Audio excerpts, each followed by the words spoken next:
Hello everyone, welcome back to my channel. ನಾನು ನಿಮ್ಮ ಪ್ರೀತಿ ಅಶ್ವಿನಿ ಮಂಜುನಾಥ್. ಹೇಗಿದ್ದೀರಾ ಎಲ್ಲರೂ? ಐ ಹೋಪ್ ಚೆನ್ನಾಗಿದ್ದೀರಾ ಅಂತ ಭಾವಿಸ್ತೀನಿ. ನಾನು ಕೂಡ ಚೆನ್ನಾಗಿದ್ದೇನೆ. ಇವತ್ತಿನ ವಿಡಿಯೋದಲ್ಲಿ ನಾನು ಮಟನ್ ಸಾಂಬಾರು ಮಾಡೋದು ಹೇಗೆ ಅಂತ ತೋರಿಸ್ಕೊಡ್ತಾ ಇದ್ದೀನಿ.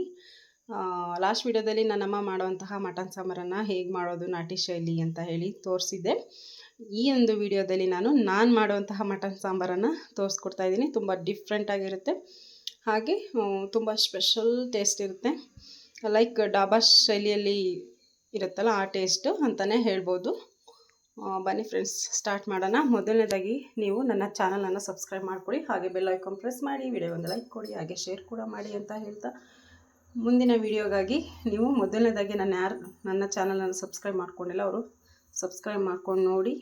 ಏಕೆಂದರೆ ನಾನು ಮಾಡಿ ಹಾಕುವಂತಹ ವಿಡಿಯೋಗಳು ನಿಮಗೆ ನೋಟಿಫಿಕೇಷನ್ ಮೊದಲೇ ತಲುಪುತ್ತೆ ಅಂತಲೇ ಹೇಳ್ಬೋದು. ಮೊದಲನೇದಾಗಿ ನಾನಿಲ್ಲಿ ಮಟನ್ ತೊಗೊಂಡಿದ್ದೇನೆ. ಮಟನ್ ಇದು 1 kg ತೊಡೆ ಮಾಂಸ ನೋಡ್ತಾ ಇರ್ಬೋದು ನೀವು. ಇದು ತೊಡೆ ಮಾಂಸ ನಾನು ತೊಗೊಂಡಿರೋದು. ಆ್ಯಕ್ಚುಲಿ ಫ್ಯಾಟ್ ಇಲ್ಲ ಇದರಲ್ಲಿ, ವಿತ್ ಫ್ಯಾಟ್ ಇದ್ದರೆ ಇನ್ನೂ ಚೆನ್ನಾಗಿರುತ್ತೆ. ನೀವು ಮಟನ್ ತೊಗೊಬೇಕು ಅನ್ನೋ ಒಂದು ಇದಿದ್ದರೆ ವಿತ್ ಫ್ಯಾಟನ್ನು ಹಾಕಿಸ್ಕೊಳ್ಳಿ, ಇನ್ನೂ ಚೆನ್ನಾಗಿರುತ್ತೆ. ಹಾಗೆ ಈಗ ಏನೆಲ್ಲ ಇಂಗ್ರೀಡಿಯೆಂಟ್ಸ್ ತೊಗೊಂಡಿದ್ದೀವಿ ಅಂತ ಹೇಳ್ತಾ ಬರ್ತೀನಿ. ಮೊದಲನೇದಾಗಿ ನಾನಿಲ್ಲಿ ಪೇಸ್ಟ್ ಮಾಡಲಿಕ್ಕೆ ನಮ್ಮ ಕೈಯಲ್ಲಿ 1 ಹಿಡಿಯಷ್ಟು ಆಗೋಷ್ಟು ಬೆಳ್ಳುಳ್ಳಿನ ತೊಗೊಬೇಕಾಗುತ್ತೆ. ಹಾಗೆ 1.5 ಇಂಚಷ್ಟು ಶುಂಠಿ. ಈ ಥರ ಸಿಪ್ಪೆ ಗಿಪ್ಪೆ ಏನೂ ನಾನು ಹೊರದಿಲ್ಲ, ಯಾಕೆಂದರೆ ಫ್ಲೇವರ್ ಅದರಲ್ಲೇ ಜಾಸ್ತಿ ಬರೋದು, ತುಂಬ ರುಚಿಯಾಗಿರುತ್ತೆ. ಅದಕ್ಕೋಸ್ಕರ 1.5 ಇಂಚಷ್ಟು ಶುಂಠಿ ತೊಗೊಂಡಿದ್ದೀನಿ. ಅರ್ಧ ಟೀ ಸ್ಪೂನಷ್ಟು ಅರಿಶಿನ ಪುಡಿ, ಹಾಗೆ ಒಂದು 9 ರಿಂದ 10 ಲವಂಗ, 1 ಟೀ ಸ್ಪೂನಷ್ಟು ಕಾಳು ಮೆಣಸು, ಹಾಗೆ 1.5 ಇಂಚಷ್ಟು ಚಕ್ಕೆ ತೊಗೊಂಡಿದ್ದೀನಿ, ಹಾಗೆ 1 ಏಲಕ್ಕಿ. ನೆಕ್ಸ್ಟ್ ಇಲ್ಲಿ ನಾನು 2 ಈರುಳ್ಳಿನ ರಫ್ ಆಗಿ ಹಚ್ಕೊಂಡಿದ್ದೀನಿ. ಹಾಗೆ ನಾನು ಅರ್ಧ ಕಟ್ಟು ಸಾಂಬಾರು ಸೊಪ್ಪು ತೊಗೊಂಡಿದ್ದೆ. ಈ ಥರ ಕಡ್ಡಿ ಇರೋ ಅಂಥದ್ದು ನಾನು ಹಾಕ್ಕೊಳ್ತಾ ಇದ್ದೀನಿ. ನೆಕ್ಸ್ಟ್ ಇಲ್ಲಿ ನಾನು ಮನೆ ಪೌಡರ್ ಯೂಸ್ ಮಾಡ್ತಾ ಇಲ್ಲ, ಆ್ಯಕ್ಚುಲಿ ಪೌಡರ್ ಖಾಲಿಯಾಗಿದೆ. ನೆಕ್ಸ್ಟ್ ವಿಡಿಯೋದಲ್ಲಿ ನಾನು ಮನೆಯದು ಸಾಂಬಾರು ಪುಡಿ ಮಾಡೋದನ್ನು ತೋರಿಸ್ಕೊಡ್ಬೇಕು ಅಂತ ಪ್ಲ್ಯಾನಿಂಗ್ ಇದೆ. ಸೊ ನಾನಿಲ್ಲಿ ಅಂಗಡಿ ಪೌಡರ್ನ ಯೂಸ್ ಮಾಡ್ತಾಯಿದ್ದೀನಿ. ಇದು ಬಂದು ನಾರ್ಮಲ್ ರೆಡ್ ಚಿಲ್ಲಿ ಪೌಡರು, ಇದು ಈಸ್ಟರ್ನ್ ರೆಡ್ ಚಿಲ್ಲಿ ಪೌಡರ್. ಇದು ಬಂದು ನಾನಿಲ್ಲಿ 2.5 ಟೇಬಲ್ ಸ್ಪೂನಷ್ಟು ಹಾಕ್ಕೊಂಡಿದ್ದೀನಿ.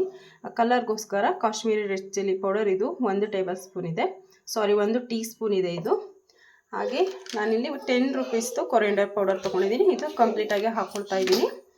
ನೆಕ್ಸ್ಟು ಮಸಾಲೆಗೆ ಬಂದು ಹುರಿಗಡಲೆ 2 ಟೇಬಲ್ ಸ್ಪೂನ್, ಹಾಗೆ ಅರ್ಧ ಹೋಳು ತೆಂಗಿನಕಾಯಿ ತುಂಬ ಬಲ್ತಿದ್ರೆ ಚೆನ್ನಾಗಿರುತ್ತೆ, ಟೇಸ್ಟಿಯಾಗಿರುತ್ತೆ ಅಂತಲೇ ಹೇಳ್ಬೋದು. ಇಲ್ಲಿ ಒಗ್ಗರಣೆಗೆ ಬಂದು ನಾನಿಲ್ಲಿ ಏನನ್ನು ಹಾಕೊಳ್ತಾ ಇದ್ದೀನಿ ಅಂದರೆ ಒಂದು ಚಿಕ್ಕದಾದ ಇಡಿಯಷ್ಟು ಪುದೀನ ತೊಗೊಂಡಿದ್ದೀನಿ, ಹಾಗೆ ಸ್ವಲ್ಪ ಕೊತ್ತಂಬರಿ ಸೊಪ್ಪು, 2 ಹಸಿಮೆಣಸಿನ್ಕಾಯಿ ಈ ಥರ ಸೀಳಿ ಇಟ್ಕೊಂಡಿದ್ದೀನಿ, 1 ಸಣ್ಣ ಗಾತ್ರದಷ್ಟು ಈರುಳ್ಳಿ. ನೆಕ್ಸ್ಟ್ ಇಲ್ಲಿ ಸ್ವಲ್ಪನೇ ಕಸೂರಿ ಮೆಥಿ. ನಿಮಗೆ ಹಸಿದು ಮಾಮೂಲಿ ಮೆಂತ್ಯ ಸೊಪ್ಪಿದ್ರೂ ಹಾಕೊಬೋದು, ಬಟ್ ನಾನು ಇಲ್ಲ ಅಂತ ಹೇಳಿ ನಾನು ಇದನ್ನೇ ಹಾಕೊಳ್ತಾ ಇದ್ದೀನಿ. ಇಲ್ಲಿ 2 ಗರಿ ಕರಿಬೇವು, ರುಚಿಗೆ ತಕ್ಕಷ್ಟು ಉಪ್ಪು, ಹಾಗೆ ಫ್ಯಾಟ್ ಇಲ್ಲದೆ ಇದ್ದ ಕಾರಣ ತುಪ್ಪವನ್ನು ಬಳಸ್ತಾ ಇದ್ದೀನಿ ನಾನು. ನೆಕ್ಸ್ಟ್ ಇಲ್ಲಿ ಎಣ್ಣೆ. ಹಾಗೆ ನಾನಿಲ್ಲಿ ಬಿಸಿ ನೀರಿಗೆ 1 ಟೇಬಲ್ ಸ್ಪೂನಷ್ಟು ಗಸಗಸೆ, ಹಾಗೆ 5 ರಿಂದ 6 ಗೋಡಂಬಿನ ನೆನೆ ಹಾಕ್ಕೊಂಡಿದ್ದೀನಿ. ಈ ಥರ ಹಾಕೋದ್ರಿಂದ ತುಂಬ ಟೇಸ್ಟ್ ಇರುತ್ತೆ, ಡಬಲ್ ಆಗುತ್ತೆ ಟೇಸ್ಟು, ತುಂಬ ಚೆನ್ನಾಗಿರುತ್ತೆ ಅಂತಲೇ ಹೇಳ್ಬೋದು. ಇವಾಗ ಮೊದಲನೇದಾಗಿ ನಾವು ಮಟನ್ ಒಗ್ಗರಣೆಗೆ ಒಂದು ಪೇಸ್ಟ್ ರೆಡಿ ಮಾಡ್ಕೊಬೇಕಾಗತ್ತೆ. ಪೇಸ್ಟ್ ರೆಡಿ ಮಾಡ್ಕೊಬೇಕು ಅಂದರೆ ನಾವು ಒಂದು ಮಿಕ್ಸಿ ಜಾರನ್ನು ತೊಗೊಳ್ಬೇಕು. ಜಾರ್ ತೊಗೊಂಡಿದ್ದೀನಿ. ಮೊದಲನೇದಾಗಿ ನಾನಿಲ್ಲಿ ಚಕ್ಕೆ ಮತ್ತು ಏಲಕ್ಕಿ, ನೆಕ್ಸ್ಟ್ ಕಾಳು ಮೆಣಸು, ಲವಂಗ, ಅರಿಶಿನ ಪುಡಿ, ಶುಂಠಿ, ಬೆಳ್ಳುಳ್ಳಿ, ಹಾಗೆ ಈರುಳ್ಳಿ, ಸಾಂಬಾರು ಸೊಪ್ಪು ಇಷ್ಟು ಹಾಕಿ ನಾವು ಸ್ವಲ್ಪ ನೀರನ್ನು ಸೇರಿಸಿ ಪೇಸ್ಟ್ ಮಾಡ್ಕೊಬೇಕು. ಸಣ್ಣಗೆ ಅಂದರೆ ನೈಸಾಗಿ ಪೇಸ್ಟ್ ಮಾಡ್ಕೊಬೇಕಾಗತ್ತೆ. ಪೇಸ್ಟ್ ಇವಾಗ ರೆಡಿ ಇದೆ. ಒಗ್ಗರಣೆಗೆ ಹಾಕ್ಕೊಳ್ಳೋಣ ಮಟನನ್ನು. ನಾನಿಲ್ಲಿ ಸ್ಟವನ್ನು ಆನ್ ಮಾಡಿಕೊಂಡು ಒಂದು ಕುಕ್ಕರನ್ನು ಇಟ್ಕೊಂಡಿದ್ದೀನಿ. ಕುಕ್ಕರ್ ಸ್ವಲ್ಪ ಬಿಸಿ ಆಗಬೇಕು. ಇಲ್ಲಿ ನಾನು 2 ಟೇಬಲ್ ಸ್ಪೂನಷ್ಟು ತುಪ್ಪ ಹಾಕ್ಕೊಂಡಿದ್ದೀನಿ. ಹಾಗೆ ಎಣ್ಣೆ ಬಂದು ಒಂದು 50 ಗ್ರಾಮಿಂದ 100 ಗ್ರಾಮ್ ಎಣ್ಣೆ ಬೇಕೇ ಬೇಕು, ಏಕೆಂದರೆ ಫ್ಯಾಟ್ ಇಲ್ಲ, ಅದಕ್ಕೋಸ್ಕರ 100 ಗ್ರಾಮ್ ಎಣ್ಣೆಯನ್ನು ಹಾಕ್ಕೊಳ್ತಾ ಇದ್ದೀನಿ. ನಿಮಗೆ ಪಲಾವ್ ಎಲೆ ನಾನು ಹೇಳಲಿಲ್ಲ, ಸಾರಿ, ಅದು ಸ್ಕಿಪ್ ಆಗೋಯ್ತು. ನಾನು ಒಂದು ಅರ್ಧದಷ್ಟು ಪಲಾವ್ ಎಲೆನ ಈ ಥರ 2 ಭಾಗ ಮಾಡಿಟ್ಕೊಂಡಿದ್ದೀನಿ. ಪಲಾವ್ ಎಲೆ ಹಾಕೋದ್ರಿಂದ ಫ್ಲೇವರ್ ತುಂಬ ಚೆನ್ನಾಗಿರುತ್ತೆ, ಹಾಗೆ ಸಾಫ್ಟಾಗಿರುತ್ತೆ ಮಟನ್ ಕೂಡ. ಅದಕ್ಕೋಸ್ಕರ ಒಂದು ಅರ್ಧ ಭಾಗದಷ್ಟು ಪಲಾವ್ ಎಲೆನ ಹಾಕ್ಕೊಳ್ತಾ ಇದ್ದೀನಿ. ಹಾಗೆ ಒಂದು ಚಿಕ್ಕದಾದ ಟೊಮೆಟೊ ಕೂಡ ತೊಗೊಂಡಿದ್ದೇನೆ. ಎಣ್ಣೆ ಕಾದಿದೆ, ಪುಲಾವ್ ಎಲೆ ಹಾಕ್ಕೊಳ್ತಾ ಇದ್ದೀನಿ. ನೆಕ್ಸ್ಟು ಕಸೂರಿ ಮೇಥಿ, ಹಾಗೆ ಕರಿಬೇವು, ಹಸಿಮೆಣಸಿನಕಾಯಿ, ಈರುಳ್ಳಿ, ಹಾಗೆ ಪುದೀನ ಹಾಕ್ಕೊಳ್ತಾ ಇದ್ದೀನಿ. ಇಷ್ಟನ್ನು ಹಾಕಿ ನಾವು ಸ್ವಲ್ಪ ಕಲರ್ ಬಿಡೋ ತನಕ ಫ್ರೈ ಮಾಡ್ಕೊಬೇಕಾಗತ್ತೆ. ನೀಟಾಗಿ ಫ್ರೈ ಆಗಬೇಕಿದು. ಈರುಳ್ಳಿ ಸ್ವಲ್ಪ ಬ್ರೌನ್ ಕಲರ್ ಬರೋ ತನಕ, ಗೋಲ್ಡನ್ ಬ್ರೌನ್ ಕಲರ್ ತನಕ ಫ್ರೈ ಮಾಡ್ಕೊಬೇಕು. ಈ ಒಂದು ಪ್ರೋಸೆಸ್ ಏನಪ್ಪ ಇದೆ ಸ್ಟಾರ್ಟಿಂಗ್ ಬೇಸಿಕ್ ಅಂತಂದರೆ, ಈ ಒಂದು ಬೇಸಿಕಲ್ಲೇ ನಾವು ಚೆನ್ನಾಗಿ ಫ್ರೈ ಮಾಡೋದೆಲ್ಲ ಕರೆಕ್ಟಾಗಿ ನಾವು ಮಾಡಿಕೊಂಡ್ರೆ ಮಟನ್ ಸಾಂಬಾರು ಆರಾಮಾಗಿ ಟೇಸ್ಟ್ ಬರುತ್ತೆ. ನಾವು ಹೇಗೆ ಮಾಡಿದ್ರೂ ತುಂಬ ಚೆನ್ನಾಗಿರುತ್ತೆ. ಈ ಒಂದು ಪ್ರೋಸೆಸ್ ಮಾತ್ರ ತುಂಬ ಇಂಪಾರ್ಟೆಂಟ್ ಆಗುತ್ತೆ ಅಂತಲೇ ಹೇಳ್ಬೋದು. ಇವಾಗಿದು ಲೈಟಾಗಿ ಕಲರ್ ಬರ್ತಾ ಇದೆ. ಈ ಟೈಮ್ನಲ್ಲಿ ನಾವು ಆಡಿಸ್ಕೊಂಡಿದ್ದಂತಹ ಪೇಸ್ಟನ್ನು ಹಾಕ್ಕೊಬೇಕಾಗತ್ತೆ. ಈ ರೀತಿಯಾಗಿ ಹಾಕ್ಕೊಳ್ಳೋಣ.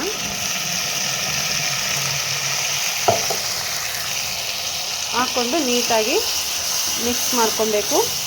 ಈ ಒಂದು ಮಸಾಲೆ ಕೂಡ ನೀಟಾಗಿ ರಾ ಸ್ಮೆಲ್ಲೆಲ್ಲ ಹೋಗಿ ಒಂದು ಒಳ್ಳೆ ಪರಿಮಳ ಬರುತ್ತೆ, ಮತ್ತು ಆಯಿಲ್ ಕೂಡ ಮೇಲೆ ಬರುತ್ತೆ ಫ್ರೈ ಆದಮೇಲೆ. ನೆಕ್ಸ್ಟ್ ಕಲರ್ ಕೂಡ ಲೈಟಾಗಿ ಚೇಂಜ್ ಆಗುತ್ತೆ. ನಿಮಗೆ ಆವಾಗವಾಗ ಗೊತ್ತಾಗುತ್ತೆ ನಿಮಗೆ ವಿಡಿಯೋದಲ್ಲಿ ಹೇಗೆ ಕಲರ್ ಚೇಂಜ್ ಆಗುತ್ತೆ ಅಂತ ಹೇಳಿ. ಇದನ್ನು ಸಹ ನೀಟಾಗಿ ಆಯಿಲ್ ಬಿಡೋ ತನಕ ಫ್ರೈ ಮಾಡ್ಕೊಬೇಕು. ಇವಾಗಿದ್ದು ಕಂಪ್ಲೀಟಾಗಿ ಫ್ರೈ ಆಗಿದೆ, ಮತ್ತು ಆಯಿಲ್ ಕೂಡ ಮೇಲೆ ನೋಡಿ ಯಾವ ಥರ ಹಾಕ್ಕೊಳ್ತಾ ಇದೆ ಅಂತ ಹೇಳಿ. ಕಲರ್ ಕೂಡ ಸ್ವಲ್ಪ ಲೈಟಾಗಿ ಗ್ರೀನಿಶ್ ವಿತ್ ಯೆಲ್ಲೋ ಟೈಪ್ನಲ್ಲಿ ಇದೆ. ಈ ಟೈಪ್ನಲ್ಲಿ ನಾವು ಮಟನನ್ನು ಹಾಕ್ಕೊಬೇಕು. ಮಟನ್ ನಾನು ಎಲ್ಲವನ್ನು ಸೇರಿಸ್ಕೊಳ್ತಾ ಇದ್ದೀನಿ. ಮಟನ್ ಎಲ್ಲವನ್ನು ನಾನು ಸೇರಿಸ್ಕೊಂಡಿದ್ದೇನೆ. ಇದನ್ನು ನೀಟಾಗಿ ಒಂದು ಮಿಕ್ಸನ್ನು ಕೊಡಬೇಕಾಗತ್ತೆ. ಏಕೆಂದರೆ ಮಸಾಲೆ ಎಲ್ಲ ಮಟನ್ಗೆ ಇಟ್ಕೊಬೇಕು. ಅದಕ್ಕೋಸ್ಕರ ಈ ರೀತಿಯಾಗಿ ಮಿಕ್ಸ್ ಮಾಡಿಕೊಂಡು ನಾನು ಜೊತೆನಲ್ಲೇ ಉಪ್ಪನ್ನು ಹಾಕ್ಕೊಳ್ತಾ ಇದ್ದೀನಿ. ಏಕೆಂದರೆ ಮಟನ್ಗೆ ಲಾಸ್ಟಲ್ಲಿ ಮಸಾಲೆ ಎಲ್ಲ ಹಾಕಿ ಲಾಸ್ಟಲ್ಲಿ ಉಪ್ಪನ್ನು ಹಾಕ್ತೀನಿ ಅಂದರೆ ಮಟನ್ ಫ್ಲೇವರ್ ಕೂಡ ಚೆನ್ನಾಗಿರಲ್ಲ, ಹಾಗೆ ಉಪ್ಪು ಖಾರ ಹಿಡ್ದಿರುತ್ತೆ. ಉಪ್ಪು ಖಾರ ಹಿಡ್ದಿರೋದಿಲ್ಲ, ಏನೋ ಒಂಥರ ಸಪ್ಪೆ ಸಪ್ಪೆ ಅನಿಸುತ್ತೆ. ಅದಕ್ಕೋಸ್ಕರ ನಾನು ಇವಾಗಲೇ ಮಟನಿಗೆ ಉಪ್ಪನ್ನು ಹಾಕ್ಕೊಂಡು ನೀಟಾಗಿ ಒಂದು ಮಿಕ್ಸನ್ನು ಕೊಟ್ಟು ನಾನು ಲಿಡ್ಡನ್ನು ಕ್ಲೋಸ್ ಮಾಡಿ ಈ ಮಟನ್ ನೀರು ಬಿಡೋ ತನಕ ನಾವು ಮಧ್ಯ ಮಧ್ಯ ನೋಡ್ಕೊಬೇಕು. ನೀರು ಬಿಟ್ಟಾದಮೇಲೆ ನೀರು ಕಂಪ್ಲೀಟಾಗಿ ಅದು ಸುಂಡಬೇಕು, ಅಲ್ಲಿ ತನಕ ಆಯಿಲ್ ಬಿಟ್ಕೋಬೇಕು. ಅಲ್ಲಿ ತನಕ ನಾವು ಓಪನಲ್ಲೇ ಬೇಯಿಸ್ಕೊಬೇಕಾಗತ್ತೆ. ಎಕ್ಸ್ಪೆಷಲಿ ಮಟನ್ ಚಿಕನ್ ಆಗಲಿ ಸಾಂಬಾರುಗಳು ಮಾಡಬೇಕಾದ್ರೆ ಕುಕ್ಕರಲ್ಲಿ ಸೀಟಿ ಎಲ್ಲ ಒಡಿಸ್ಕೊಂಡು ಮಾಡಿದ್ರೆ ಅಷ್ಟು ಮಜಾ ಇರೋದಿಲ್ಲ, ಅಂದರೆ ಟೇಸ್ಟ್ ಇರೋದಿಲ್ಲ. ಓಪನ್ನಲ್ಲಿ ಮಾಡಿದ್ರೇ ತುಂಬ ಟೇಸ್ಟು. ಆದರೆ ಟೈಮ್ ಕಡಿಮೆ ಇರೋದ್ರಿಂದ ನಾನು ಕುಕ್ಕರಲ್ಲೇ ಮಾಡಿ ತೋರಿಸ್ತಾ ಇದ್ದೀನಿ. ನೀವು ಒಲೆಗಳಲ್ಲೆಲ್ಲ ಇದ್ದರೆ ಮಾಡ್ಕೊಳ್ಳಿ, ಟೈಮ್ ಇದ್ದರೆ. ಅದಕ್ಕೋಸ್ಕರ ಹೇಳ್ತಾ ಇರೋದು. ಇವಾಗಿದು ರೆಡಿ ಇದೆ. ನೆಕ್ಸ್ಟ್ ನಾವು ಲಿಡ್ಡನ್ನು ಕ್ಲೋಸ್ ಮಾಡ್ಕೊಳ್ಳೋಣ. ನೀರು ಬಿಡುವ ಸಂದರ್ಭದಲ್ಲಿ ನಾವು ಸ್ವಲ್ಪ ಮಧ್ಯ ಮಧ್ಯದಲ್ಲಿ ತಿರುಗಿಸ್ಕೊಬೇಕಾಗತ್ತೆ. ಇವಾಗ ಇಲ್ಲಿ ನೋಡ್ತಾ ಇರ್ಬೋದು ನೀರು ಬಿಟ್ಕೊಂಡಿದೆ ಮಟನ್ನು. ನೆಕ್ಸ್ಟ್ ಮಧ್ಯ ಮಧ್ಯದಲ್ಲಿ ಈ ರೀತಿ ಮಿಕ್ಸ್ ಮಾಡ್ಕೊಂಡು ನಾವು ಈ ಮಟನ್ ಏನು ನೀರು ಬಿಟ್ಕೊಂಡಿದೆ ಅದು ಸುಂಡವರೆಗೂ ನಾವು ದಮ್ಮಲ್ಲೇ ಬೇಯಿಸ್ಕೊಬೇಕು. ಅಂದರೆ ಲಿಡ್ಡನ್ನು ಕ್ಲೋಸ್ ಮಾಡಿಕೊಂಡು ಬೇಯಿಸ್ಕೊಬೇಕಾಗತ್ತೆ. ಈ ರೀತಿ ಒಂದು ಪ್ರೊಸೀಜರಲ್ಲಿ ನೀವು ಮಾಡಿಬಿಟ್ರೆ ಅರ್ಧ ಭಾಗ ಟೇಸ್ಟ್ ಬಂದಂಗೆ ಮಟನ್ ಸಾಂಬಾರಿಗೆ ತುಂಬ ಅದ್ಭುತವಾಗಿ ತುಂಬ ಚೆನ್ನಾಗಿ ಇರುತ್ತೆ, ರುಚಿಯಾಗಿ. ಒನ್ಸ್ ಮೋರ್ ಅಂತ ಹೇಳಬೇಕು, ಅಷ್ಟು ರುಚಿಯಾಗಿರುತ್ತೆ ಇದು ಮಟನ್ ಸಾಂಬಾರು. ಎಕ್ಸ್ಪೆಷಲಿ ನನ್ನ ಹಸ್ಬೆಂಡ್ಗೆ ಮತ್ತು ನನಗಂತೂ ತುಂಬಾ ಇಷ್ಟ ಈ ಥರ ಮಾಡ್ಕೊಂಡು ತಿನ್ನಲಿಕ್ಕೆ. ನೆಕ್ಸ್ಟ್ ನಾವಿವಾಗ ಲಿಡ್ಡನ್ನು ಕ್ಲೋಸ್ ಮಾಡಿಬಿಡೋಣ. ನೆಕ್ಸ್ಟ್ ಮಸಾಲೆನ ಆಡಿಸ್ಕೊಬೇಕು. ಏನೆಲ್ಲ ಹಾಕ್ಕೊಂಡು ಆಡಿಸ್ಕೊಳ್ಳೋದು ಅಂತ ತೋರಿಸ್ಕೊಡ್ತೀನಿ ಫ್ರೆಂಡ್ಸ್. ನಾನು ಇದೇ ಜಾರಿಗೇ ನಾನಿಲ್ಲಿ ಅರ್ಧ ಹೋಳಷ್ಟು ಅಷ್ಟೇ ನಾನು ತೆಂಗಿನಕಾಯಿನ ತೊಗೊಂಡಿದ್ದೀನಿ, ಹಾಕ್ಕೊಳ್ತಾ ಇದ್ದೀನಿ. ಹಾಗೆ ಏನಪ್ಪ ಅಂದರೆ ಈಗ 1 kg ಮಟನ್ಗೆಲ್ಲ 3-4 ಲೀಟ್ರ್ ಸಾಂಬಾರು ಮಾಡಿದ್ರೆ ಟೇಸ್ಟ್ ಬಂದರೂ ಅಷ್ಟೆಲ್ಲ ಇಂಗ್ರೀಡಿಯೆಂಟ್ಸ್ ಹಾಕಿದ್ರು ಟೇಸ್ಟ್ ಬರೋದಿಲ್ಲ. ಏನಪ್ಪ ಅಂದರೆ 1 kgಗೆ 1.5 ಲೀಟ್ರ್ ಇಲ್ಲಾಂದರೆ 2 ಲೀಟ್ರ್ ಒಳಗಡೆ ಇರಬೇಕು ಸಾಂಬಾರು. ಆ ಒಂದು ಕನ್ಸಿಸ್ಟೆನ್ಸಿಯಲ್ಲಿ ಇದ್ದರೆ ಸಾಂಬಾರಿಗೆ ರುಚಿ ಕೂಡ ಚೆನ್ನಾಗಿರುತ್ತೆ. ಮತ್ತು ಕಾಯಿ ಕೂಡ ಅಷ್ಟೇ 1 kgಗೆ ಅರ್ಧ ಹೋಳು ಕಾಯಿ ಸಾಕಾಗುತ್ತೆ. ಒಂದು ಕಾಯೆಲ್ಲ ಹಾಕಿದ್ರೆ ಅದು ಚೆನ್ನಾಗಿರೋದಲ್ಲ, ಅದಕ್ಕೋಸ್ಕರ ಇಲ್ಲಿ ನೋಡ್ತಾ ಇರ್ಬೋದು ನಾನಿಲ್ಲಿ ಗಸಗಸೆ ಮತ್ತು ಗೋಡಂಬಿನ ನೆನೆಸಿಟ್ಟಿದ್ದೆಲ್ಲ ಹಾಕ್ಕೊಳ್ತಾ ಇದ್ದೀನಿ. ಹಾಗೆ ನೆಕ್ಸ್ಟು ಹುರಿಗಡಲೆ ಇಷ್ಟನ್ನು ಹಾಕಿ ಹಾಗೆ ಸ್ವಲ್ಪ ನೀರು ಸೇರಿಸ್ಕೊಂಡು ನೈಸಾಗಿ ರುಬ್ಕೊಳ್ತೀನಿ. ಕಾಯಿ ಮಸಾಲೆ ಕೂಡ ಫೈನಾಗಿ ಪೇಸ್ಟಾಗಿ ನೋಡಿ ಕ್ರೀಮಿ ಥರ ಇದೆ. ಈ ರೀತಿಯಾಗಿ ನಾವು ಪೇಸ್ಟನ್ನು ರೆಡಿ ಮಾಡ್ಕೊಬೇಕಾಗತ್ತೆ. ಇಲ್ಲಾಂದರೆ ಸಾಂಬಾರು ಏನಷ್ಟು ಚೆನ್ನಾಗಿರೋದಿಲ್ಲ, ಒಡ್ಕೊಂಬಿಡುತ್ತೆ. ಅಂದರೆ ನೀರು ಒಂದು ಸೈಡ್ ಮತ್ತು ಮಸಾಲೆ ಒಂದು ಸೈಡ್ ಆಗಿಬಿಡುತ್ತೆ. ಮಸಾಲೆನ ಪರ್ಫೆಕ್ಟಾಗಿ ನೈಸಾಗಿ ಪೇಸ್ಟ್ ಮಾಡ್ಕೊಳ್ಳೋ ಅಂಥದ್ದು ತುಂಬ ಮುಖ್ಯ ಆಗುತ್ತೆ ಇದರಲ್ಲಿ. ಹಾಗೆ ಇಲ್ಲಿ ನಾನೊಂದು ಸಣ್ಣ ಜಾರನ್ನು ತೊಗೊಂಡಿದ್ದೀನಿ, ಏಕೆಂದರೆ ನಾನು ಮಸಾಲೆ ಪೇಸ್ಟ್ ಮಾಡಬೇಕಂದ್ರೆ ಪೌಡರ್ ತೊಗೊಂಡಿದ್ದೀನಲ್ಲ ಅದನ್ನಷ್ಟು ಪೇಸ್ಟ್ ಮಾಡ್ಕೊಳ್ತೀನಿ. ಮೊದಲನೇದಾಗೆ ನಾನಿಲ್ಲಿ ಸಣ್ಣದಾದ ಒಂದು ಹುಳಿ ಟೊಮೆಟೊ ತೊಗೊಂಡಿದ್ದೀನಿ. ನಾನು ನಿಮ್ಗೆ ಅವಾಗಲೇ ಹೇಳಿದಾಗೆ 10 ರೂಪೀಸ್ದಿದ್ದು ಕೊರಿಯಂಡರ್ ಪೌಡರು ಸಂಪೂರ್ಣವಾಗಿ ಹಾಕ್ಕೊಳ್ತಾ ಇದ್ದೀನಿ. ಇದನ್ನೆಲ್ಲ ಇಷ್ಟನ್ನು ಆ್ಯಡ್ ಮಾಡ್ಕೊಳ್ತಾ ಇದ್ದೀನಿ. Next Kashmiri red chilli powder ಹಾಗೆ ನಾರ್ಮಲ್ ರೆಡ್ ಚಿಲ್ಲಿ ಪೌಡರ್ನ ಆ್ಯಡ್ ಮಾಡಿಕೊಂಡು ಸ್ವಲ್ಪ ನೀರನ್ನು ಹಾಕ್ಕೊಂಡು ನೈಸಾಗಿ ಪೇಸ್ಟ್ ಮಾಡ್ಕೊಬೇಕು. ಇದನ್ನು ಕೂಡ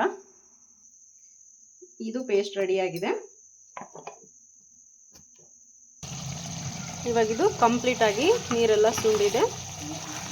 ಈ ಟೈಮ್ನಲ್ಲಿ ನಾನು ಬಿಸಿನೀರನ್ನು ಹಾಕ್ಕೊಳ್ತಾ ಇದ್ದೀನಿ. ಬಿಸಿನೀರು ಹಾಕ್ಕೊಳ್ಳಿ, ತಣ್ಣೀರು ಹಾಕ್ಲಿಕ್ಕೆ ಹೋಗ್ಬೇಡಿ, ಏಕೆಂದರೆ ಮತ್ತೆ ಅದು ಮಟನ್ ನೀರು ಇಟ್ಕೊಂಡ್ಬಿಡುತ್ತೆ. ಕೆಲವೊಬ್ರು ಹೇಳ್ತಾರೆ, ನನ್ನ ಪ್ರಕಾರ ಮಟನನ್ನು ಚೆನ್ನಾಗಿ 2 3 4 ಸಲ ತೊಳೆದ್ರೆ ಟೇಸ್ಟ್ ಹೋಗ್ಬಿಡುತ್ತೆ ಅಂತ. ದಯವಿಟ್ಟು ಆ ಒಂದು ರೀತಿ ಮಾಡೋಕ್ಕೆ ಹೋಗಬೇಡಿ. ನಿಮ್ಗೆ ಎಷ್ಟು ಸಾಧ್ಯನೋ ಅಷ್ಟು ಒಂದು 3 ರಿಂದ 4 ಬಾರಿನಾದರೂ ವಾಶ್ ಮಾಡಿಕೊಂಡು ಮಾಡಿ ಅಂತ ಹೇಳ್ತಾ ಇದ್ದೀನಿ. ನನ್ನ ಪ್ರಕಾರ 2 3 ಬಾರಿ ವಾಶ್ ಮಾಡಿ 4 5 ಬಾರಿ ವಾಶ್ ಮಾಡಿ ತೊಳೆದ್ಬಿಟ್ರೆ ಟೇಸ್ಟ್ ಎಲ್ಲ ಹೋಗ್ಬಿಡುತ್ತೆ ಅನ್ನೋದೆಲ್ಲ ಸುಳ್ಳು. ಏಕೆ ಅಂತಂದರೆ ಅದು ನೀಟಾಗಿ ವಾಶ್ ಆಗಬೇಕು. ನಾವು ಮಾಡೋ ವಿಧಾನದಿಂದ ತುಂಬ ರುಚಿ ಕೊಡುತ್ತೆ ಮಟನ್ ಅಂತಲೇ ಹೇಳ್ಬೋದು. ಇವಾಗ ಇದನ್ನು ನಾನು ಲಿಡ್ಡನ್ನು ಕ್ಲೋಸ್ ಮಾಡಿ ಮಿನಿಮಮ್ ಇಲ್ಲ ಅಂದರೂ ನಾನು ಬಲ್ತಿರೋ ಮಟನ್ ತೊಗೊಂಡಿರೋದ್ರಿಂದ 5 ರಿಂದ 6 ವಿಷಲ್ ಹೊಡ್ಸ್ಕೊಳ್ತಾ ಇದ್ದೀನಿ. ಲಿಡ್ಡನ್ನು ಕ್ಲೋಸ್ ಮಾಡಿದ್ದೀನಿ. ಇದು ಒಂದು 6 ವಿಷಲ್ ಹೊಡಿಬೇಕು. ನಾವು ಇದೇ ರೀತಿ ಇನ್ನೊಂದು 5 ವಿಷಲ್ ಹೊಡ್ಸ್ಕೊಂಡ್ರೆ ಕಂಪ್ಲೀಟಾಗಿ ಇದು 3/4 ಭಾಗದಷ್ಟು ಕುಕ್ ಆಗಿರುತ್ತೆ ಮಟನ್ನು. ಇವಾಗಿದು 6 ಸೀಟಿ ಕೂಡ ಹೊಡೆದಿದೆ ಮತ್ತು ವೆಯ್ಟ್ ಕೂಡ ರಿಲೀಸ್ ಆಗಿದೆ. ನೆಕ್ಸ್ಟ್ ನಾವು ಓಪನ್ ಮಾಡ್ಕೊಳ್ಳೋಣ.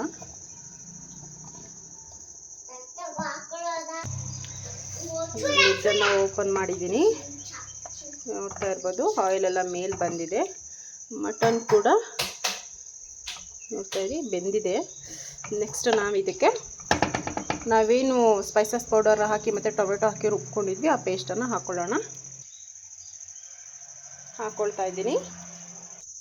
ಹಾಗೆ ಇದೇ ಜಾರಿಗೆ ಸ್ವಲ್ಪ ನೀರನ್ನು ಆ್ಯಡ್ ಮಾಡಿ ಹಾಕ್ಕೊಳ್ತಾ ಇದ್ದೀನಿ. ಹಾಕ್ಕೊಂಡು ನೀಟಾಗಿ ಮಿಕ್ಸ್ ಮಾಡ್ಕೊಬೇಕಾಗುತ್ತೆ. ಈ ರೀತಿಯಾಗಿ ಒಂದು ಮಿಕ್ಸನ್ನು ಕೊಟ್ಟು ಇದು ಮಿನಿಮಮ್ ಇಲ್ಲ ಅಂದರೆ ಒಂದು 5 ನಿಮಿಷ ಬೇಯಬೇಕಾಗುತ್ತೆ. ಯಾಕೆಂದರೆ ನಾವು ಹಸಿ ಟೊಮೆಟೊ ಹಾಕಿದ್ದೀವಿ ಮತ್ತು ಖಾರದ ಪುಡಿ ಎಲ್ಲ ಗದ್ರು ಆಗಿ ಸ್ಮೆಲ್ ಬರುತ್ತೆ. ಹಾಗೆ ತಿನ್ನಲಿಕ್ಕೂ ಟೇಸ್ಟ್ ಇರೋದಿಲ್ಲ. ಮಟನ್ಗೂ ಕೂಡ ಖಾರ ಹಿಡ್ಕೊಬೇಕಲ್ಲ, ಅದಕ್ಕೋಸ್ಕರ ನಾವು 5 ನಿಮಿಷಗಳ ಕಾಲ ಚೆನ್ನಾಗಿ ಬೇಯಿಸ್ಕೊಬೇಕು. ನಾನು ನೆಕ್ಸ್ಟ್ ಸ್ಟವನ್ನು ಆನ್ ಮಾಡ್ಕೊಳ್ತಾ ಇದ್ದೀನಿ. ಸ್ಟವ್ ಆನ್ ಮಾಡಿದ್ದೀನಿ, ಹಾಗೆ ಕುದೀತಾ ಇದೆ ಕೂಡ. ಇದನ್ನು ಒಂದು 5 ನಿಮಿಷ ನೀಟಾಗಿ ಬೇಯಿಸ್ಕೊಬೇಕಾಗುತ್ತೆ. ನಾನು ಒಂದು ಅರ್ಧ ಭಾಗದಷ್ಟು ಲಿಡ್ಡನ್ನು ಈ ರೀತಿಯಾಗಿ ಮುಚ್ಕೊಳ್ತೇನೆ, ಯಾಕೆಂದರೆ ಉಪ್ಪನ್ನು ಸುರಿದೋಗ್ಬಿಡುತ್ತೆ. ಅದಕ್ಕೋಸ್ಕರ ನಾನು ಆ್ಯಕ್ಚುಲಿ ಇವಾಗ ಜಸ್ಟ್ ತರಿಸಿದ್ದೀನಿ. ಮೇಲೆ ಹಾಕಿದ್ರೂ ಕೂಡ ತುಂಬಾ ರುಚಿ ಇರುತ್ತೆ ಅಂತ ಹೇಳಿ ಏನಿದು ಅಂತ ಅಂದರೆ ಮೆಂತ್ಯ ಸೊಪ್ಪನ್ನು ತರಿಸಿದ್ದೀನಿ. ಇದು ಸ್ವಲ್ಪ ಹಾಕ್ಕೊಬೇಕು. ಎಲೆ ಇರುವಂಥದ್ದನ್ನು ನಾನು ಎಳೆ ಸೊಪ್ಪನ್ನು ತೊಗೊಂಡಿದ್ದೀನಿ. ಈ ಥರ ಕಟ್ ಮಾಡಿ ಇಟ್ಕೊಂಡಿದ್ದೀನಿ. ನಾನು ಮಧ್ಯದಲ್ಲಿ ಕೆಲವೊಂದು ಇಂಗ್ರೀಡಿಯೆಂಟ್ ಮಿಸ್ ಆದರೆ ಹೇಳ್ತೀನಿ ಫ್ರೆಂಡ್ಸ್, ಎಲ್ಲೂ ಸ್ಕಿಪ್ ಮಾಡಿದೆ ನೋಡಿ ದಯವಿಟ್ಟು. ಇವಾಗಿದು ಹಸಿ ವಾಸನೆ ಎಲ್ಲ ಹೋಗಿದೆ, ನೋಡ್ತಾ ಇರ್ಬೋದು. ಸೈಡಲ್ಲಿ ಕೂಡ ಆಯಿಲ್ ಬಿಟ್ಕೊಳ್ತಾ ಇದೆ. ನೆಕ್ಸ್ಟ್ ನಾವು ರುಬ್ಬಿಟ್ಕೊಂಡಿರೋಂತಹ ಕಾಯಿ ಮಸಾಲೆನ ಆ್ಯಡ್ ಮಾಡ್ಕೊಳ್ಳೋಣ. ಆ್ಯಡ್ ಮಾಡಿಕೊಂಡು ನಾವು ಕಂಪ್ಲೀಟಾಗಿ ನಮಗೆ ಎಷ್ಟು ನೀರು ಬೇಕೋ ಅಷ್ಟು ನೀರನ್ನು ಆ್ಯಡ್ ಮಾಡ್ಕೊಳ್ಳಿ. ಏಕೆಂದರೆ 1 kgಗೆ ನಾನು ಆವಾಗಲೇ ಹೇಳ್ದಂಗೆ ಆ ಒಂದು ಮೆಜರ್ಮೆಂಟಲ್ಲಿ ನೀವು ನೀರನ್ನು ಹಾಕ್ಕೊಬೇಕಾಗುತ್ತೆ. ತುಂಬ ಜಾಸ್ತಿ ನೀರು ಹಾಕ್ಕೊಳ್ಳೋಕ್ಕೆ ಹೋಗಬೇಡಿ, ಟೇಸ್ಟ್ ಚೆನ್ನಾಗಿರೋದಿಲ್ಲ. ಅದಕ್ಕೋಸ್ಕರ ಇದನ್ನು ನೀಟಾಗಿ ಒಂದು ಮಿಕ್ಸ್ ಮಾಡ್ಕೊಳ್ಳೋಣ. ಅದೇ ಜಾರಿಗೆ ನಾನು ಒಂದು ಅರ್ಧ ಲೀಟ್ರಷ್ಟು ನೀರನ್ನು ಆ್ಯಡ್ ಮಾಡ್ತಾಯಿದ್ದೀನಿ. ನೆಕ್ಸ್ಟ್ ನಾನು ನೀರನ್ನು ಆ್ಯಡ್ ಮಾಡ್ಕೊಳ್ತಾ ಇದ್ದೀನಿ. ನೀರನ್ನು ಆ್ಯಡ್ ಮಾಡಿ ನೀಟಾಗಿ ಒಂದು ಮಿಕ್ಸನ್ನು ಕೊಡಬೇಕಾಗತ್ತೆ. ಈ ಕಾಯಿ ಮಸಾಲೆ ಕೂಡ ಬೇಯಬೇಕು, ಅದರದ್ದು ಹಸಿ ಸ್ಮೆಲ್ಲು ಹೋಗಬೇಕು. ಇದು ಒಂದು ಕುದಿ ನೊರೆ ಬರ್ತಾ ಇರುತ್ತಲ್ಲ, ಆ ಟೈಮ್ನಲ್ಲಿ ನಾವು ಉಪ್ಪನ್ನು ಆ್ಯಡ್ ಮಾಡೋದ್ರಿಂದ ರುಚಿನೂ ಚೆನ್ನಾಗಿರುತ್ತೆ. ಹಾಗೆ ಆ ನೊರೆ ಏನು ಬರುತ್ತೆ ಅದು ಜಾಸ್ತಿ ಉಕ್ಕಿ ಸುರಿಯೋದಿಲ್ಲ ಉಪ್ಪನ್ನು ಆ್ಯಡ್ ಮಾಡಿದ್ರೆ. ಇವಾಗಿದು ಮಿಕ್ಸ್ ರೆಡಿಯಾಗಿದೆ. ನೆಕ್ಸ್ಟ್ ನಾನು ಲಿಡ್ಡನ್ನು ಕ್ಲೋಸ್ ಮಾಡ್ಕೊಳ್ತಾ ಇದ್ದೀನಿ. ಇಲ್ಲಿ ನೋಡ್ತಾ ಇರ್ಬೋದು ನೊರೆ ಬರ್ತಾ ಇದೆ ಮೇಲೆ. ನಾವು ಮುಂಚೆ ರುಚಿ ಹಾಕಿರೋದ್ರಿಂದ ಇವಾಗ ನಾವು ನೋಡಿಕೊಂಡು ಉಪ್ಪನ್ನು ಹಾಕ್ಕೊಬೇಕಾಗುತ್ತೆ. ನಾನಿಲ್ಲಿ ಸ್ವಲ್ಪ ಉಪ್ಪನ್ನು ಆ್ಯಡ್ ಮಾಡ್ತಾ ಇದ್ದೀನಿ. ಆ್ಯಡ್ ಮಾಡಿಕೊಂಡು ನೆಕ್ಸ್ಟ್ ಒಂದು ಮಿಕ್ಸ್ ಕೊಟ್ಕೊಳ್ಳೋಣ. ಈ ರೀತಿ ಕೊಟ್ಕೊಂಡು ನಾವು ಮೀಡಿಯಮ್ ಫ್ಲೇಮಲ್ಲಿ, ಮೀಡಿಯಮ್ ಟು ಹೈ ಇರಬಾರ್ದು, ಲೋ ಫ್ಲೇಮಲ್ಲಿ ಇಟ್ಕೊಂಡು ಒಂದು 10 ನಿಮಿಷಗಳ ಕಾಲ ನಾವು ಬೇಯಿಸ್ಕೊಬೇಕಾಗತ್ತೆ. ಆ ರೀತಿ ಮಾಡೋದ್ರಿಂದ ಸಾಂಬಾರು ಕೂಡ ಚೆನ್ನಾಗಿ ಬೇಯುತ್ತೆ, ಹಾಗೆ ಟೇಸ್ಟ್ ಇರುತ್ತೆ, ಯಾವುದೇ ರೀತಿ ಹಸಿ ಸ್ಮೆಲ್ ಇರೋದಿಲ್ಲ. ಅದಕ್ಕೋಸ್ಕರ ನಾವು ಹೆಂಗೆ ಬೇಯಿಸಿದ್ರೂ ಈ ಏನು ನೊರೆ ಇದೆ ಇದು ಕಂಪ್ಲೀಟಾಗಿ ಕಡಿಮೆ ಆಗಬೇಕು. ಕಡಿಮೆ ಆಗಿ ಆಯಿಲ್ ತೇಳುತ್ತೆ, ಅಲ್ಲಿ ತನಕ ಬೇಯಿಸ್ಕೊಬೇಕಾಗತ್ತೆ. ನಾನು ಇದನ್ನು ಮಧ್ಯಕ್ಕೆ ಈ ರೀತಿಯಾಗಿ ಇಟ್ಟು ಈ ರೀತಿ ಲಿಡ್ಡನ್ನು ಕ್ಲೋಸ್ ಮಾಡ್ತೀನಿ. ಯಾಕೆ ಅಂದರೆ ಇವಾಗ ಉಕ್ಕು ಬರೋ ಚಾನ್ಸಸ್ ಇರುತ್ತೆ ಅಂತ ನಿಮ್ಗೆ ಆವಾಗಲೇ ಹೇಳಿದೆ. ನಾನಿಲ್ಲಿ ಕುಕ್ಕರನ್ನು, ಇದು 6 litre cooker, but measurement 6 litre ಅಂತ ಹೇಳಿದ್ದಾರೆ, ಬಟ್ ಅದು 5 ಲೀಟ್ರ್ ನೀರು ಸುಧಾ ಹಿಡಿತಾ ಇಲ್ಲ. ಸೊ ಅದರಿಂದ ನಾನು ಈ ರೀತಿ ಯಾವುದಕ್ಕೂ ಇರಲಿ ಅಂತ ಹೇಳಿ ನಾನು ಈ ರೀತಿ ಹಾಕ್ಕೊಂಡು ಬೇಯಿಸ್ಕೊಳ್ತಾ ಇದ್ದೀನಿ. ಲೋ ಫ್ಲೇಮಲ್ಲೇ ಇಟ್ಕೊಂಡು ಮಿನಿಮಮ್ ಇಲ್ಲ ಅಂದರೂ 5 ರಿಂದ 10 ನಿಮಿಷ ಬೇಯಿಸ್ಕೊಳ್ಳಿ, ಸಾಂಬಾರು ಸೂಪರಾಗಿರುತ್ತೆ ಅಂತ ಹೇಳ್ತಾ ಇದ್ದೀನಿ. ಇವಾಗಿದು ಕಂಪ್ಲೀಟಾಗಿ ಇಲ್ಲಿ ನೋಡ್ತಾ ಇರ್ಬೋದು ಆಯಿಲ್ ಬಿಟ್ಕೊಂಡಿದೆ. ಈ ಥರ ಬಿಟ್ಕೊಂಡಿದ್ರೆ ಮಾತ್ರ ಸಾಂಬಾರು ರೆಡಿ ಇದೆ ಅಂತ ಕಂಡುಹಿಡಿಬೋದು. ನೆಕ್ಸ್ಟ್ ಈಗ ನಾನು ಕೊನೆಯದಾಗಿ ಕೊತ್ತಂಬರಿ ಸೊಪ್ಪು ಹಾಗೆ ಮೆಂತ್ಯ ಸೊಪ್ಪು ತೋರ್ಸೋಕ್ಕೆ ಅಂತಲೇ ನಾನು ತರಿಸ್ಕೊಂಡಿದ್ದೀನಿ. ಸೊ ಹಾಕ್ಕೊಳ್ತಾ ಇದ್ದೀನಿ ಮೆಂತ್ಯ ಸೊಪ್ಪು ಕೂಡ. ಇದನ್ನು ಹಾಕಿ ಜಸ್ಟ್ 1 ನಿಮಿಷಗಳ ಕಾಲ ಕುದಿಸ್ಕೊಳ್ಳಿ, ಸಾಕಾಗುತ್ತೆ. ಏಕೆಂದರೆ ಮೆಂತ್ಯ ಸೊಪ್ಪಲ್ಲಿ ಸ್ವಲ್ಪ ಕಹಿ ಅಂಶ ಇರುತ್ತಲ್ಲ, ಈ ರೀತಿಯಾಗಿ ಬೇಯಿಸೋದ್ರಿಂದ ಅದು ಕಡಿಮೆ ಆಗುತ್ತೆ ಅಂತಲೇ ಹೇಳ್ಬೋದು. ಈ ರೀತಿ ಮಾಡಿಕೊಂಡು ನಾವು ಊಟ ಮಾಡ್ತೀವಿ. ನಿಮ್ಮನೇಲೂ ಮಾಡ್ಕೊಂಡು ಇದೇ ರೀತಿ, ಯಾಕೆಂದರೆ ಹೊರಗಡೆ ತಂದಿರ್ತೀವಲ್ಲ ಅದಕ್ಕೋಸ್ಕರ ನಾವು ಒಂದು ನಂಬಿಕೆಯಿಂದ ನಾವು ಅಡುಗೆ ಮಾಡ್ತೀವಿ. ಅದಕ್ಕೋಸ್ಕರ ಹೇಳಿ ಎಲ್ಲ ಥರ ನಂಬ್ತೀವಿ ಆಚಾರ ವಿಚಾರಗಳನ್ನೆಲ್ಲನ. ಅದಕ್ಕೋಸ್ಕರ ಈ ರೀತಿ ಮಾಡಿಕೊಂಡ್ರೆ ಸಾಂಬಾರು ಇವಾಗ ರೆಡಿಯಾಗಿದೆ. ನೆಕ್ಸ್ಟು ಸ್ಟವನ್ನು ಆಫ್ ಮಾಡ್ಕೊಳ್ಳೋಣ. ತೇಲ್ ಬಂದಿದೆ ಮತ್ತು ಸಾಂಬಾರು ಕನ್ಸಿಸ್ಟೆನ್ಸಿ ಕೂಡ ತುಂಬ ಚೆನ್ನಾಗಿದೆ. ತುಂಬ ಗಟ್ಟಿ ಆದರೆ ಸಾಂಬಾರು ಚೆನ್ನಾಗಿರೋದಿಲ್ಲ, ಆ್ಯಕ್ಚುಲಿ ಅದು ಲೈಕ್ ಗೊಜ್ಜು ಥರ ಆಗಿಬಿಡುತ್ತೆ. ನಾನಿವಾಗ ಸರ್ವ್ ಮಾಡ್ಕೊಳ್ತಾ ಇದ್ದೀನಿ. ತುಂಬ ಘಮ ಘಮ ಅಂತ ಇದೆ ಫ್ರೆಂಡ್ಸ್, ನೋಡ್ತಾ ಇರ್ಬೋದು. ನಾನಿಲ್ಲೊಂದು ಬೌಲ್ನ ಇಟ್ಕೊಂಡಿದ್ದೀನಿ. ಮಟನ್ ಕೂಡ ತುಂಬ ಚೆನ್ನಾಗಿ ಬೆಂದಿದೆ. ನೆಕ್ಸ್ಟ್ ಈ ವಿಡಿಯೋ ಇಷ್ಟ ಆಗಿದೆ ಅಂತ ಭಾವಿಸ್ತೇನೆ. ನೀವು ಮನೆಯಲ್ಲಿ ಒಮ್ಮೆ ಟ್ರೈ ಮಾಡಿ, ತುಂಬಾ ಚೆನ್ನಾಗಿರುತ್ತೆ. ನೆಕ್ಸ್ಟ್ ಡಿಫ್ರೆಂಟ್ ಆಗಿರೋ ಒಂದು ಮಟನ್ ಕರಿ ಜೊತೆ ಬರ್ತೀನಿ ಫ್ರೆಂಡ್ಸ್. ಅಲ್ಲಿ ತನಕ ಟೇಕ್ ಕೇರ್, ಬಾಯ್ ಬಾಯ್ ಅಂತ ಹೇಳ್ತಾ ಇವತ್ತಿನ ವಿಡಿಯೋನ ನಾನು ಇಲ್ಲಿಗೆ ಮುಗಿಸ್ತಾ ಇದ್ದೀನಿ ಫ್ರೆಂಡ್ಸ್. ಬಾಯ್ ಬಾಯ್.